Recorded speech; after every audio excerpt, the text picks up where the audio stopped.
unlawfully killed. A total of 298 people were on board the flight from Amsterdam to Malaysia in 2014. The coroner ruled the attack was carried out by pro-Russian separatists. The family of Zara Alina, who was killed in East London, have told LBC they are determined to help stop violence against women. The 35-year-old was attacked while walking home in Ilford early on Sunday.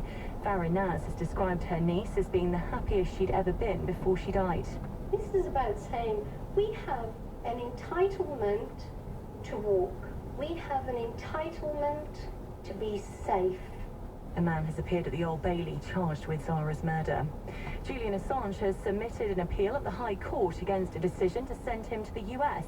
The Home Secretary, Priti Patel, approved an extradition order last month. WikiLeaks founder is wanted by American authorities on spying charges, which he's always denied. Britain's Heather Watson has reached the fourth round at Wimbledon for the first time in her career.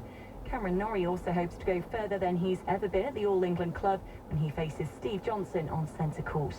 In the city a short time ago, the FTSE 100 was trading down 28 points at 71.42. The pound buys $1.20 and €1.15. LBC weather: rain in Northern Ireland, moving east into Scotland tonight with a low of 9. Cloud and rain in the north to start tomorrow. Showers elsewhere with the best of the sunshine in the southeast. A high of 20 degrees. From Global's newsroom for LBC, I'm Holly Jones. This is LBC from Global, leading Britain's conversation with Eddie Mair.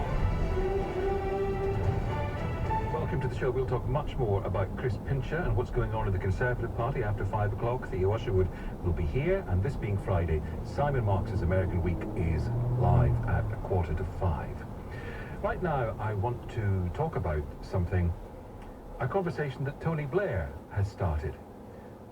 It's maybe inevitable that this conversation this hour will involve talking about Tony Blair, in part because he started the conversation.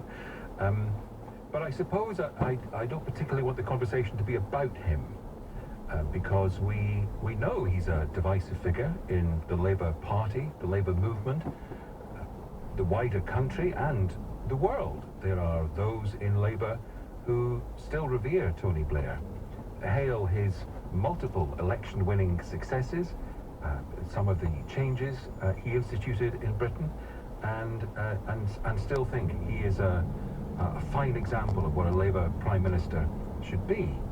And of course, as you know, there are others in the Labour movement and the wider country who think that anyone for Labour could have won the 1997 election. It wasn't particularly down to Tony Blair, and that his record was hardly a traditional Labour record, and that the war in Iraq was